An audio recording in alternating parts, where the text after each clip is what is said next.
갈라디아 성경 강해 6장입니다. 성신. 첫째 돼지 남을 도와주라 1절에서 2절. 둘째 각각 자기의 짐을 지라 3절에서 5절.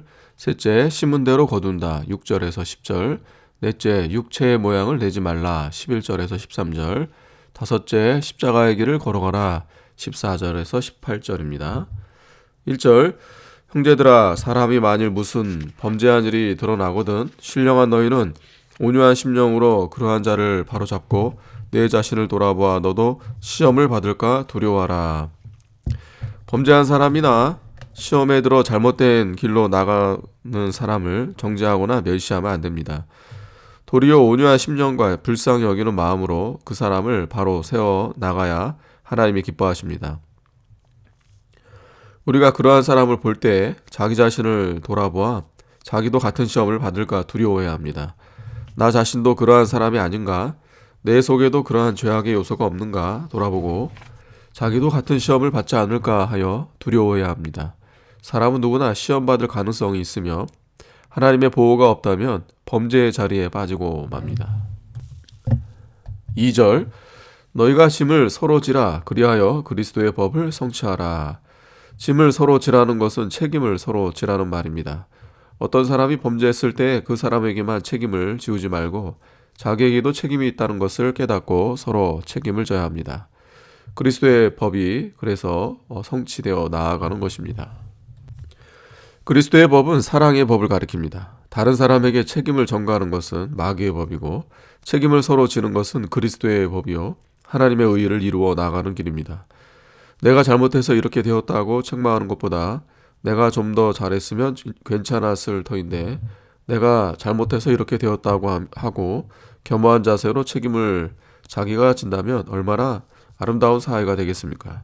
짐을 서로 지는 나라는 하나님의 나라이며 짐을 다른 사람에게 지우고 책임 전가하는 나라는 마귀의 나라입니다. 에덴 동산에서 아담과 하와가 선악과를 따먹었을 때 책임을 서로 전가했습니다. 그러나 예수님께서는 다른 사람의 죄책을 대신 지시고 십자가를 친히 짊어지셨습니다. 큰 잘못이 있다고 해도 서로 짐을 지면 화목하고 더 잘 될 수 있습니다. 그리스도의 법을 성취하라. 그리스도의 법은 사랑의 법이며 하나님의 의의와 구원 운동입니다. 짐을 서로 질 때 하나님의 의의가 이루어지고 하나님이 그 가운데 계셔서 역사하시고 그리스도의 생명의 역사로 다른 사람을 살려냅니다. 3절 만일 누가 아무것도 되지 못하고 된 줄로 생각하며 스스로 속임이니라. 어떤 사람이 범죄했을 때 자기 자신은 그러한 죄를 범하지 않았다고 하여 자기가 된 줄로 생각하면 안 됩니다. 그러한 죄는 범죄하지 않았다고 하더라도 다른 면에 있어서 부족한 것이 많은 줄 알아야 합니다. 그리스도 형상이 완성되기 전에는 누구나 되지 못한 것이 많이 있습니다.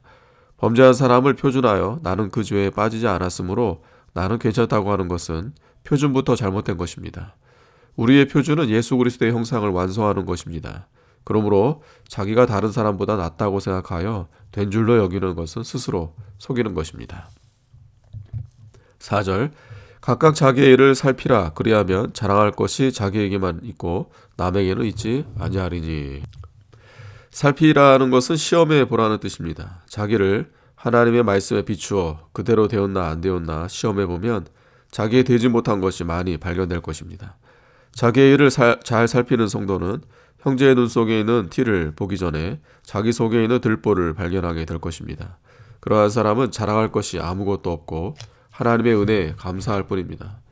그러한 사람은 다른 사람과 비교하지 않기 때문에 자기에게 어떤 잘한 것이 조금 있다고 해도 그것을 자기 혼자서 기뻐하고 하나님께 감사합니다. 이것이 곧 자랑할 것이 자기에게만 있다는 뜻입니다.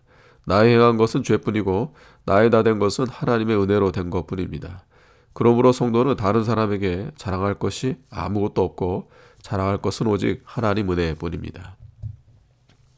5절 각각 자기의 짐을 질 것임이니라. 본절 원문 초두에 왜냐하면이란 말이 있으므로 윗절의 설명입니다. 윗절에 말한 것과 자기를 잘 살피는 것은 살피는 자는 자기 책임을 자기가 질 것입니다. 서로 짐을 지는 것이 좋으나 자기 짐은 자기가 지도록 해야 합니다.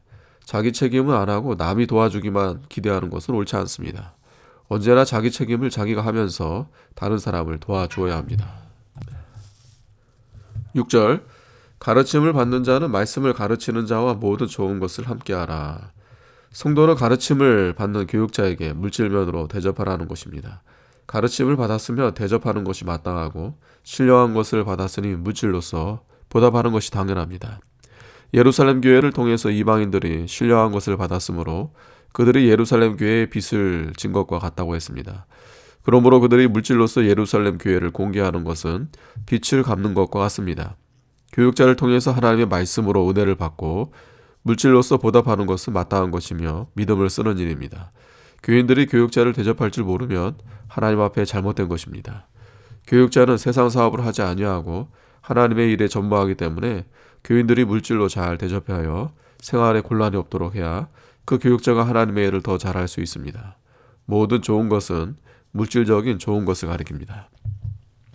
7절 스스로 속이지 말라. 하나님은 만월이 여김을 받지 아니하시나니 사람이 무엇으로 심든지 그대로 거두리라. 윗절 말씀에 이어서 교육자를 물질로 대접하는 문제에 대하여 언급합니다. 교육자를 물질로 대접하지 않는 자는 믿음을 쓰지 않는 것이므로 하나님의 축복을 받지 못하는 것이요 스스로 속는 것이 됩니다. 참 교육자를 반대하는 자는 하나님이 그 교육자를 세웠고 하나님이 붙들고 일을 하는 자를 반대하므로 결국은 하나님을 반대하고 만홀히 여기는 것이 됩니다. 만홀히 여긴다는 것은 조롱하는 것을 가리킵니다. 무엇으로 심든지 그대로 거두리라. 이것은 윗말의 계속이니 교육자에 대해서 심은 대로 자기가 거둔다는 뜻입니다. 교육자를 대접하지 않으면서 은혜만 받겠다고 하면 그것은 심지 않고 거두겠다는 것입니다.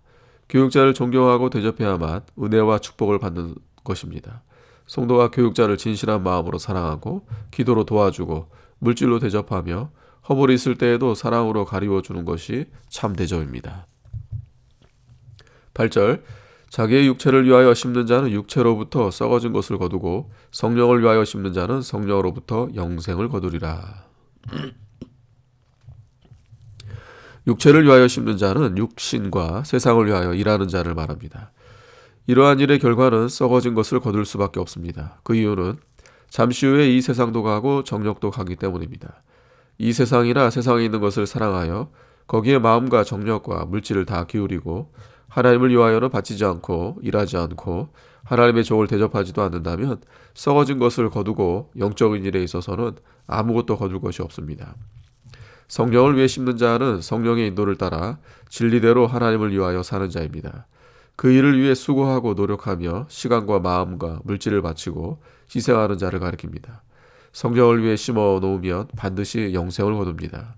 영생을 거둔다는 것은 성도의 중생한 영이 자라나는 것을 가리키고 천국에 가서 영원히 사는 것을 가리킵니다. 세상 모든 사람들이 육체를 위하여 돈을 쓰고 세상 것을 붙잡으려고 아침부터 저녁까지 수고하지만 그들은 결국 썩을 것을 거두고 영원히 남는 것은 하나도 없습니다. 그러나 성령의 인도를 받아 하나님의 말씀대로 살고 교회를 위해서 수고하고 봉사하며 물질과 시간을 바치며 하나님이 원하시면 자기 생명까지 다 바치는 자는 반드시 영생을 거둘 것입니다. 모세는 애굽의 모든 재산과 권력을 포기하고 주를 위해서 고난당하는 길을 걸어갔습니다. 이것이 성령을 위해 심는 것입니다. 9절 우리가 선을 행하되 낙심하지 말지니 피곤하지 아니하면 때가 이름에 거두리라. 선은 하나님의 일입니다. 성령이 인도하는 대로 선한 일을 하려고 할 때 마귀들이 역사하여 방해하고 대적하기 때문에 낙심할 만한 일이 생깁니다. 외부적으로 강한 세력이 반대하더라도 낙심하지 말며 내적으로 힘이 약하고 피곤할 때에도 낙심하지 말고 계속하여 선을 행하면 하나님이 붙들어 주시고 영생의 열매를 거둘 때가 옵니다. 이스라엘 민족이 바벨론 포로 생활에서 예루살렘으로 돌아와 예루살렘을 중건하려고 할 때 많은 대적들이 일어나 방해했습니다. 그때 유대인들이 힘든 성전 건축으로 인하여 약해졌으나 느헤미야는 낙심하지 않고 우리 하나님이 우리를 위해 싸우시리라 하고 믿고 앞장서서 공사를 계속했습니다. 백성들도 느헤미야가 권면하는 말을 듣고 피곤한 자리에서 일어나 순종했습니다. 그때 하나님이 도와주셔서 성이 다 건축되었고 원수들은 굴복했으며 하나님의 일이 잘 성공되었습니다. 하나님의 일은 실패가 없습니다. 우리가 하나님의 일을 시작했다가 외부적인 난관에 부딪히고 외부적으로 힘이 약해졌다고 하여 피곤하여 쓰러지지 말고 계속하여 하나님을 의뢰하고 힘써 일하면 때가 이르러 거두게 됩니다. 10절 그러므로 우리는 기회 있는 대로 모든 이에게 착한 일을 하되 더욱 믿음의 가정들에게 할지니라. 성도가 남에게 대하여 착한 일을 하되 먼저 믿는 사람에게 하여야 합니다. 믿는 사람을 도와주는 것은 하늘나라에 상달됩니다. 11절 내 손으로 너희에게 이렇게 큰 글자로 쓴 것을 보라. 바울이 본서를 기록할 때 다른 사람을 시켜서 대필하다가 여기서부터 친히 자기가 손으로 썼는데 눈이 잘 보이지 않으므로 큰 글자로 쓴 것 같습니다. 바울이 편지 끝부분에 친히 쓴 것은 자기의 편지인 것을 확증하기 위해 사인하는 것과 같은 것입니다. 이것은 사도적인 권위로 기록한다는 것을 증거하기도 합니다. 12절 물은 육체의 모양을 내려 하는 자들이 억지로 너희로 할례받게 함은 저희가 그리스도의 십자가를 인하여 핍박을 면하려 할 뿐이라. 육체의 모양을 내려 하는 자는 할례당을 가리킵니다. 그들은 육체의 할례 받은 것을 자랑거리로 삼았으니 육체의 모양을 내는 자들입니다. 그들이 억지로 할례를 받게 하므로 기독교인들도 할례 받는 자가 있었습니다. 처음에 예수 그리스도를 믿음으로 구원받는다는 귀한 진리를 받았고 체험한 바도 많았는데 또 할례를 받는 것은 핍박을 면하려 함이었습니다. 오늘날에도 참 진리를 깨달은 자들이 핍박을 면하기 위해 다른 방편을 취하는 자들이 많이 있습니다. 13절 할례 받은 저희라도 스스로 율법은 지키지 아니하고 너희로 할례 받게 하려 하는 것은 너희의 육체로 자랑하려 함이니라. 할례 받은 저희라도 스스로 율법은 지키지 아니하고 율법을 다 지키는 자가 세상에는 하나도 없습니다. 할례를 주장하는 자들도 율법을 다 지키지 못합니다. 율법을 다 지키지 못하면서 율법을 따라 할례를 받았다고 하면 그것이 무슨 유익이 되겠습니까? 그러므로 그것은 육체의 모양만을 내는 일이 됩니다. 육체의 모양을 낸다는 것은 육체로 할례 받은 것을 자랑하는 것입니다. 할례를 받는 것은 진리를 지키는 일도 아니요 생명일도 아니고 외부적인 의식을 자랑하는 것뿐입니다. 14절 그러나 내게는 우리 주 예수 그리스도의 십자가 외에 결코 자랑할 것이 없으니 그리스도로 말미암아 세상이 나를 대하여 십자가에 못 박히고 내가 또한 세상을 대하여 그러하니라. 성도가 십자가 외에는 자랑할 것이 하나도 없습니다. 십자가는 기독교의 중심 진리이며 생명입니다.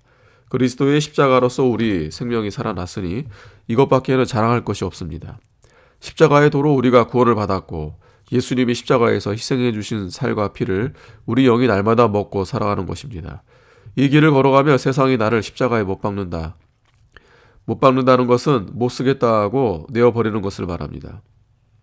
경건하게 살고자 하는 자는 핍박을 받게 됩니다. 또 참성도는 세상을 십자가에 못 박습니다. 그 이유는 십자가에 달린 주님만 사랑하고 십자가의 도만 생명으로 삼고 십자가의 진리대로만 걸어가고 세상과 타협하지 않기 때문입니다. 이러한 사람에게는 세상의 모든 부귀 영화나 종교적인 의식이나 외부적인 자랑거리 등은 다 배설물로 여깁니다. 이것이 세상을 십자가에 못 박는 것입니다. 15절 할례나 무할례가 아무것도 아니로되 오직 새로 지으심을 받은 자뿐이라. 할례가 사람의 생명을 살려내지 못하고 무할례도 사람의 생명을 살리지 못합니다. 그러므로 그와 같은 의식들은 사람을 의롭게 하거나 생명을 살려나가는데 아무 소용이 없습니다. 오늘날에도 교회의 의식은 아무것도 아닙니다. 오직 진리와 영감으로 지음을 받은 영이 중요하고 그 영이 새 생명으로 자라는 것이 중요합니다. 16절 무릇 이 규례를 행하는 자에게와 하나님의 이스라엘에게 평강과 공율이 있을지어다. 이 규례는 위에서 말한 십자가의 도, 즉 복음 진리를 가리킵니다. 하나님의 이스라엘은 육적 유대인에 대조하여 예수 그리스도를 믿는 성도를 가리킵니다. 평강은 새 사람으로 사는 성도에게 있는 심령의 평강을 가리킵니다. 공율은 하나님이 불쌍히 여김을 가리키는데 우리 구원의 촉미천입니다. 17절 이후로는 누구든지 나를 괴롭게 말라. 내가 내 몸에 예수의 흔적을 가져노라. 바울은 예수의 흔적을 가지고 갑니다. 흔적은 증표를 의미합니다. 예수의 흔적이란 예수님을 위해서 매 맞은 흔적, 환난받은 자취, 또 희생과 고난의 흔적을 가리킵니다. 예수를 위해서 이러한 흔적을 받았으니 예수님의 흔적이 되는 것입니다. 하늘나라에 가면 하나님이 그 흔적을 보고서 상급을 주십니다. 이 예수의 흔적이 많은 자는 천국에 가서 상급이 큽니다. 18절 형제들아 우리 주 예수 그리스도의 은혜가 너희 심령에 있을지어다. 아멘. 우리 성령이 언제나 하나님의 은혜를 떠나지 않고 마음을 하나님께 두어 성령의 인도를 받는 자리에 있어야 합니다. 성도가 은혜 속에서 살면 심령이 강건해집니다. 아멘. 성취의 뜻으로 그대로 성취되기를 바란다는 뜻입니다. 아멘.